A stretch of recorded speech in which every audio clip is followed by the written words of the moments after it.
आमिर लियाकत गलत नहीं है। आमिर लियाकत सिर्फ गलत आया है तो अपने नशे की वजह से आया कि आमिर लियाकत नशा करते हैं। उसकी जो हरी, वो इस बात पे हरी, छोटी उम्र की लड़की से शादी करते रहे। इशू क्या आ रहा था, वो बार बार क्या दोहरा रही थी, कहाँ खड़ी है GLI, कहाँ है गाड़ी, कहाँ है जेवर, कोई कोठी नहीं दी, कोई बंगला नहीं दिया। मतलब क्या रोना पिटना ये नहीं था कि हाय मेरी जिंदगी बर्बाद होगी, मुझसे शादी कौन करेगा, तलाक का थप्पा लग गया है, मैं खुला ले रही हूँ, मुझे मार कुटाई हुई है। रैपिडली वो यही कह रहे थे कि लाइक गाड़ी नाम नहीं करवाई, बंगला पहले वादे किए थे, वादे पूरे नहीं किए। आप एक अच्छा किरदार अदा कर सकते हैं। आज ये कि तुम ये सब काम करती थी, सबको पता है। उस आदमी को भी पता, उसने तुम्हें साथ तुम्हारे साथ सभी रूल्स नहीं गुजारी कि तुम छोड़ी थी, लेकिन तशद्दुद के निशानात होते हैं। तशद्दुद बहुत बड़ा। बुशरा कहाँ है, कुछ पता है? आपको पता है तूबा कहाँ है? आपको पता है हानिया कहाँ है? आपको दानिया कभी नहीं पता चलेगा, मगर आपको ये जरूर पता चलेगा कि आमिर लियाकत कहाँ है, क्योंकि इज्जत इनकी थी। अस्सलाम वालेकुम, डिजिटल रंग के साथ मैं हूं आपका मेज़बान मियां अब्दुल्ला। नाज़रीन, आजकल आमिर लियाकत और दानिया मलिक का मसला जो है सरगर्म है। सोशल मीडिया पे हर तरफ एक ही बात की जा रही है, दानिया सही है या आमिर लियाकत सही है। नाज़रीन, इस टाइम हमारे साथ मौजूद हैं मरियम साहिबा, जो मेन सहाफ़ी हैं जिन्होंने दो तरफ़ा मौक़िफ़ लिया है। अक्सर जो सहाफ़ी गए हैं उन्होंने एक तरफ़ा मौक़िफ़ लिया है दानिया शाह का। ये मेरे पास वो सहाफ़ी बैठी हैं जिन्होंने आमिर लियाकत से भी बात की और इनके पास रिकॉर्डिंग भी मौजूद है जो आजकल चल रही हैं। नाज़रीन, इनकी नज़र में ये तमाम केस है क्या, इनसे जानते हैं। अस्सलाम वालेकुम। वालेकुम अस्सलाम। मैम, क्या हाल है आपका? अल्हम्दुलिल्लाह ठीक। अच्छा मैम, मुझे बताइएगा कि दानिया शाह और आमिर लियाकत का जो मामला चल रहा है, आप कैसे देखती हैं इसको? क्योंकि आपने दानिया शाह का भी मौक़िफ़ लिया और आमिर लियाकत का भी लिया। आप वही सहाफ़ी हैं जिन्होंने दोनों तरफ का मौक़िफ़ लिया है, और क्योंकि अक्सर देखा जा रहा था कि दानिया शाह का ही मौक़िफ़ आ रहा था, आमिर लियाकत का नहीं था आ रहा। तो आप कैसे देखते हैं तमाम मामले को? अच्छा, बेसिकली अगर आप आमिर लियाकत की बात करें ना, तो अभी रूल रही है आमिर लियाकत की, ठीक है। लोग जो है आमिर लियाकत को बुरा भला कह रहे हैं, बट मैं यहाँ पर सब ऑब्जेक्शन एक ही लेकर आऊँगी कि आमिर लियाकत गलत नहीं है। आमिर लियाकत सिर्फ गलत आया है तो अपने नशे की वजह से आया कि आमिर लियाकत नशा करते हैं, ठीक है। पहले ये बात ढकी छुपी थी, कस्में वादे और हदीसें सुना के आमिर लियाकत झुटला देते थे कि नहीं ये झूठ है। उसके बाद उनकी शादियों की बात आती थी, तो पहले बुशरा थी, फिर तूबा आई, फिर हानिया आई, फिर दानिया आई, ठीक है। तो लोगों ने इस चीज़ को भी तनकीद का निशाना बनाया, भाई उनकी पर्सनल लाइफ है, उन्हें करने दो जो करना है उन्होंने। तो उसकी जो हरी, वो इस बात पे हरी के लाइक छोटी उम्र की लड़की से शादी करते रहे, वरना हमारे और भी बहुत से लोगों ने 4-4, 5-5 शादियाँ की हुई हैं, उनको तनकीद का निशाना नहीं बनाया गया। एक तो छोटी उम्र की लड़कियों से शादी करते रहे, ऊपर से अपने प्रोग्राम्स में, लाइव प्रोग्राम्स में नागिन डांस, लड़कियों को छेड़छाड़, हूटिंग करना और अपनी बीवी के होते हुए दूसरों पर लाइनें मारना, उसके सामने इस तरह की हरकतें करना। तो पहली बीवी जो सिंसियर थी वो थी बुशरा के बाद आई तूबा क्यों आई? तूबा इसलिए आई, ऑब्वियसली भाई साहब वो आपके पैसे के पीछे, आपकी शोहरत के पीछे आई है, अदरवाइज़ आपके साथ क्यों कोई शादी करेगा? आपके पास है क्या, ठीक है। उसके बाद वो गई, ठीक है, वो अच्छे चैनल में चली गई, एंकर बन गई, अपना इंस्टाग्राम सोशल मीडिया ज़रा स्ट्रॉन्ग कर लिया। फिर आ गई हानिया आमिर, जिसने ये दावा किया जी कि आमिर लियाकत ने हाथों में हाथ डाल के मेरे से निकाह किया हुआ है कि जी हाँ जी मैं तुम मेरी आज से बीवी हो, और मैं प्रेग्नेंट भी हुई तो मुझे फ़राह हुआ, मुझे टमका हुआ, आमिर ने ये कहा तो आमिर ने वो कहा, बड़े प्रूफ्स थे उसके पास भी, उसको हमने सुना। उसके बाद आ गई जी दानिया आई। दानिया की उम्र छोटी थी, तनकीद का निशाना बनाया गया आमिर लियाकत को। दानिया क्यों आई? दानिया जाहिर सी बात है इसलिए आई ना कि भाई साहब आप अमीर थे, आपके पास शोहरत थी, आपके पास दौलत थी, इस वजह से आ गई। अब दानिया का केस जो ऑपोजिट जा रहा था कि आमिर लियाकत यहाँ तक सही जा रहे थे, सिर्फ नशा ही है, इस बात को एग्री कर रहे हैं, बाकी और कोई गलती नहीं है, भाई वो शादियाँ कर रहे हैं, उसकी पर्सनल लाइफ है। दानिया की इशू ये आया, अमीर था आमिर लियाकत, माँ बाप ने कुछ नहीं देखा, बेटी ब्याह दी, सिर्फ इस लालच में कि MNA है, पैसा काफ़ी ज़्यादा है, मेन स्क्रीन पे आता है, शोहरत है, बचपन से सब जानते हैं।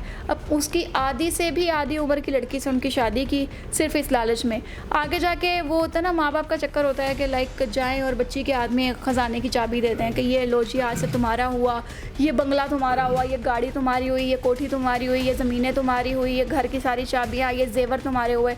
उसके साथ बेसिकली ऐसा कुछ हुआ नहीं। तो दानिया की जहाँ तक मेरी ऑब्जर्वेशन थी, दानिया से मेरी बातचीत हुई, तो उन लोगों को मसला यही था कि यार लब्बे ही कुछ नहीं, असी तो दूसरे चक्कर से गए सी। और दूसरी बात ये कि आमिर साहब ने जो वॉइस मैसेजेस उनके निकाले थे, अपने सोशल मीडिया पे पोस्ट किए थे, तो वो जो थे मैसेजेस, ऑब्वियसली आप सेंसर लगा के भी सुने तो वो दानिया की आवाज़ है, वो एक्सेंट वही है, आवाज़ वही है।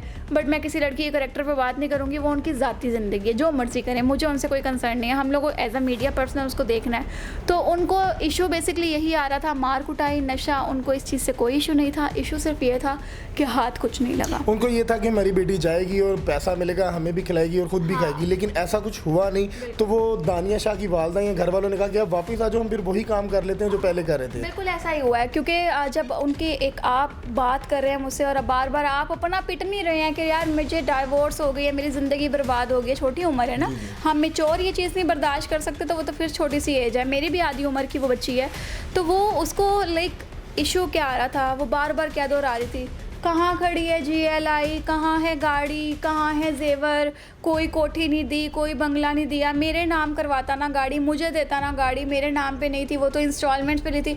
मतलब कि रोना पिटना ये नहीं था कि हाय मेरी ज़िंदगी बर्बाद होगी, मुझसे शादी कौन करेगा, तलाक का थप्पा लग गया है, मैं खुला ले रही हूँ, मुझे मार कुटाई हुई है, हम अजियत से गुजर रहे हैं। उनकी बार बार रैपिडली वो यही कह रहे थे कि लाइक गाड़ी नाम नहीं करवाई, बंगला पहले वादे किए थे, वादे पूरे नहीं किए। अच्छा मरियम, मुझे बताइएगा कि आमिर लियाकत की तरफ से इल्ज़ाम लगाया गया था कि दानिया शाह जो है प्रोस्टिट्यूट है, क्या आपने देखा है जाके, आपको ऐसा लगता है कि वो ऐसी थी? अच्छा, मैं बेसिकली ना बात जब मैं उनके घर में एंटर हुई, वहाँ पे तो सादा पानी नहीं मिल रहा था और पीने के लिए, जिस तरह के गिलास थे, जिस तरह की बाकी चीज़ें थी, सिटिंग था, और सब नया नया था, सब नया नया था। लाइक दरवाज़ों पे पेंट नया नया था, दरवाजे नए नए थे, कमरों की हालत, कारपेट्स नए नए थे। इवन कि आप भी वहाँ पर गए, आपने भी देखा सब नया नया था, वो 10-15 साल पुरानी बात नहीं थी। तो प्रोस्टिट्यूट्स के घर ऐसे नहीं होते। प्रोस्टिट्यूट्स के नीचे गाड़ी होती है, प्रोस्टिट्यूट्स के पास अच्छा खासा मोबाइल होता है, प्रोस्टिट्यूट का रहन सहन अच्छा होता है, क्योंकि उन्होंने वीडियोस बनानी होती हैं, वो गप्पे लगा रही होती हैं, या जो भी है सारा सीन उनका ही होता है, वो अपना सेटल रखती हैं, जितना पैसा आता है उतना बंदा खुद पे भी खर्च करता है। ऐसा कोई माहौल नहीं था। बट अगर वो करती भी है तो हमने इस चीज़ को इन्वेस्टिगेट नहीं किया। सवाल उससे पूछा था, उसने आगे से कहा कि मेरी आवाज़ नहीं है, तो दैट्स इट। लेकिन मरियम देखें, अगर हम भी सुने ना तो हमें लग रहा है उसके तलफ़्फ़ुज़ से कि ये लग नहीं रहा है। आप 110% कह सकते हैं कि वो जो वॉइस है वो दानिया आमिर की ही है, ठीक है, आप 110% कह सकते हैं। बट एक बंदा झुटला रहा है, हम उसके पीछे पड़ के, या हम कानून नहीं है, हम कोई इंसाफ नहीं दिला रहे, ना हम उनके घर में राशन डाल रहे हैं, इसलिए मैं उस चीज़ पे हमने इन्वेस्टिगेट भी नहीं किया। अच्छा मरियम, आप ये देखें कि आपकी बात हुई जब आमिर लियाकत साहब से, तो उसमें ये कंफर्म किया जा सकता है कि आमिर लियाकत साहब को भी पता था कि दानिया शाह ऐसी है, क्योंकि वो कह रहे हैं कि मुझे पता था, मैंने इसको फिर भी अपनी इज्जत बनाया। हाँ बिल्कुल, मैं आपको एक वॉइस पे सुना देती हूँ। उसके अंदर बाकायदा तौर पर उन्होंने बोला है कि दानिया जो है ऑलरेडी इस तरह की लड़की थी, और जिसकी वजह से मैंने उसको उसके बावजूद अपनाया, बट ये मेरे पास आने के बावजूद ऐसा काम करती थी।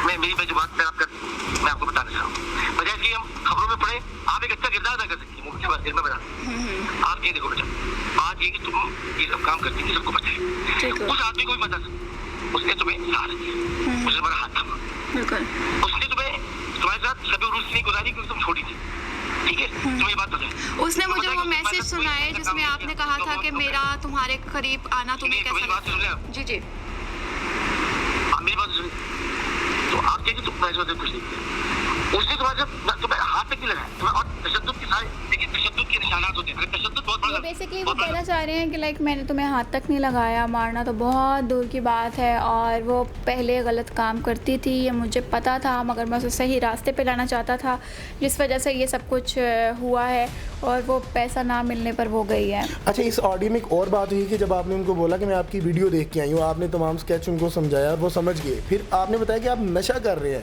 अच्छा, वो फ़ौरन इल्ज़ाम लगा देते हैं दानिया शाह पे। अच्छा, वो बेसिकली ये हुआ था कि मैं फोकस मेरा इसी बात पे था कि मैं उनको ये बताऊं कि मैंने वीडियो देख ली है, बट वो समझ रहे थे कि जैसे बाकी लोग होते हैं अपनी तरफ से यलियाँ मार रहे होते हैं, तो वो कह रहे होते हैं ये सब।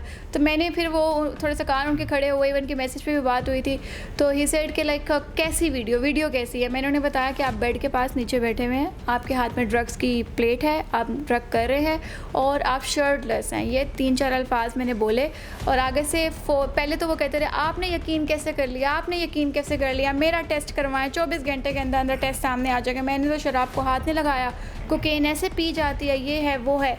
जब मैंने वीडियो का उन्हें बताया तो फौरी तौर पे उन्होंने अपना जो रिएक्शन है वो चेंज किया। उन्होंने कहा वो तो पैकेट मुझे दानिया ने ला कर दिया अच्छा, था। यहाँ एक चीज़ कंफर्म होगी कि वो नशा कर रहे थे, क्योंकि उन्होंने फ़ौरन इल्ज़ाम लगा दिया दानिया दानिया के पे। ऊपर। इसका मतलब है कि वो नशा कर रहे थे। बिल्कुल, उन्होंने कहा कि ये दानिया ने मुझे पैकेट ला कर दिया था। उन्होंने मुझे फोर्सफुली कहा था कि नशा करें और लाइक मैं करती हूँ तो आप भी करें, मैं अपने गाँव से लेकर आई हूँ। ये तो नाज़रीन भी देख सकते हैं कि वो बच्ची अगर इतने बड़े आदमी को फोर्स करेगी तो कोई किसी के कहने पे नशा तो नहीं करता। वो पहले कर चुके हैं और नशा कर करके अपना कैरियर से लेके अपनी ज़िंदगी भी तबाह कर चुके बिल्कुल ऐसा हैं। ही है। अच्छा, मुझे बताइएगा कि आप इस केस का एंड क्या देखने जा रही हैं, कहानी का क्या मोड़ होगा? अच्छा, आपने देखा बुशरा कहाँ है? कुछ पता है? नहीं।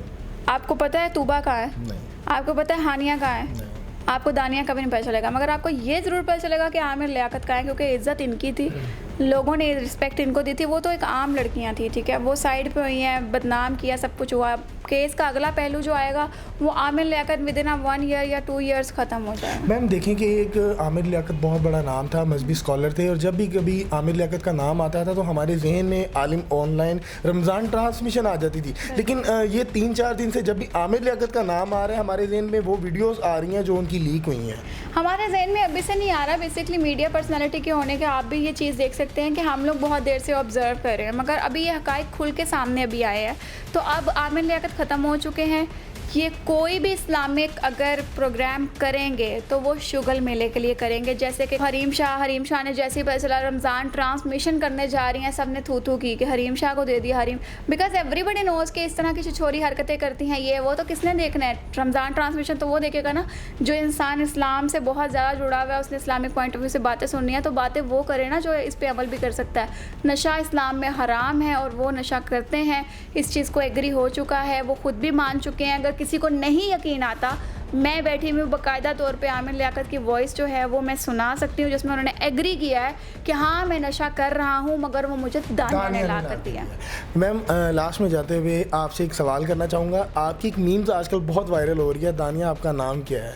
आपको क्या फील हुआ है कि क्या कहना चाह रही थी आप उसको? अच्छा, बड़े बड़े जो हमारे बहुत ही नामवर मुअज़्ज़िज़ सहाफ़ी हैं, सहाफ़त को बहुत डीपली उन्होंने पढ़ा हुआ है, उनसे दरअसल हज़म नहीं हुआ, तो उन्होंने ये मीम्स वगैरह जब देखी उन्होंने कमेंट्स किए और हाइलाइट्स लगाई कि ये यूट्यूबर्स की सहाफ़त, सड़कों पे बिकती हुई सहाफ़त, ये सहाफ़ी नहीं होते, ये यूट्यूबर्स होते हैं, इन्हें बोलने की तमीज़ नहीं होती, इनको एजुकेशन नहीं होती, बस माइक पकड़ते हैं, पेंडे उठ के निकल जाते हैं। ये चीज़ें मुझे बड़ी हर्ट की। उसके बाद काफ़ी एक दिन तो मैं बहुत इसमें डिप्रेस थी कि यार ये तो रुल के रख गई है। हालांकि औरत मार्च पे उससे पहले भी मेरी बड़ी मीम्स बनती हैं, लोग मुझे सेंड करते हैं, अप्रिशिएट करते हैं कि अच्छी बात की है आपने। तो यहाँ पर मेरा मकसद ये था, दानिया आपका नाम क्या है? शी सेड दानिया मलिक, और मैंने कहा दानिया शाह कहाँ गई? तो वो आगे की बात सारी इंटरव्यू के अंदर मौजूद है। तो इन लोगों से मैं यही कहना चाहूँगी कि यार आप लोग बनाएं मीम्स। थोड़ा डिसाइड हुई मैं, फिर मेरे हस्बैंड ने एक ही बात की कि यहाँ पे लोग नवाज शरीफ को नहीं छोड़ते, इमरान खान को नहीं छोड़ते, तो आप तो कुछ भी नहीं है। तो ये लोग बना रहे हैं, बनाते रहेंगे, इनको छोड़े बने। यह मैं नाज़रीन को बताता चाहूँ कि मैम ने उससे पूछा था कि दानिया मलिक और दानिया शाह, दानिया आपका नाम क्या है? दानिया मलिक है या दानिया शाह? अपनी जो कमेंट्स हैं वो सही किया करें, ना कि आपके कमेंट्स की वजह से कोई किसी की दिल आज़ारी हो। अपनी राय से कमेंट सेक्शन में ज़रूर आगाह कीजिएगा। इसी के साथ दीजिए अपने मेज़बान को इजाज़त। अल्लाह हाफ़िज़।